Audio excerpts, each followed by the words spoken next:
你用一個靈魂極致嘅痛苦、恐懼同埋怨恨嚟做呢個基礎，代價一定係要還嘅。所謂嘅斷子絕孫，唔係詛咒，而係呢份業力沉重到佢嘅血脈承受唔到呢啲自然結果。乜嘢係打生樁？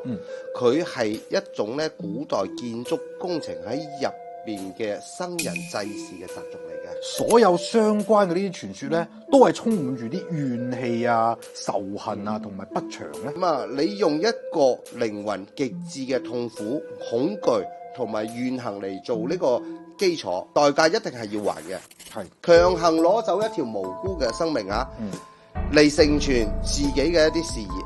呢份巨大嘅業債，佢會形成一道無形嘅枷鎖，纏繞主事者嘅血脈同埋命運。